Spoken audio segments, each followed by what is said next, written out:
కొంతమంది చాలా కష్టపడుతుంటారు, చాలా శ్రమ పడుతుంటారు, చాలా త్యాగాలు చేస్తుంటారు, అయినా వాళ్ళను అవమానపరుస్తుంటారు, నిందిస్తుంటారు, లేనిపోని మాటలు చెప్తుంటారు. అవన్నీ విన్నప్పుడు ఇంత చేసినా, ఇంత ఇచ్చినా, ఇంత కష్టపడుతున్నా నా మీద ఎందుకు ఇలా మాట్లాడుతున్నారు అని చాలా మంది బాధపడుతుంటారు. మీరు అలా బాధపడకండి. మీరు అలా బాధపడ్డారా మీరు ధన్యులయ్యే అవకాశాన్ని పోగొట్టుకుంటారు. ఎందుకంటే సహించిన వాడే ధన్యుడు అన్నాడు.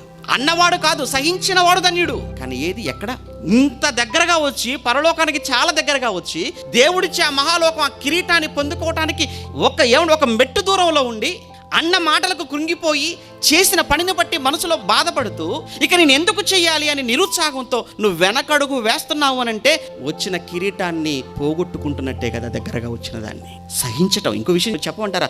మీరు తప్పు చేసినప్పుడు సహించటంలో అది గొప్పతనం లేదు. మళ్ళీ చెప్తున్నాను, తప్పు చేసి మీరు సహించారనుకోండి, అందులో గొప్పతనం ఏముంది? తప్పు చేసి కాదు, మీరు ఒప్పు చేసి, మంచి చేసి, మేలు చేసి మీరు సహించితే అది మీకు ధన్యము అంటాడు.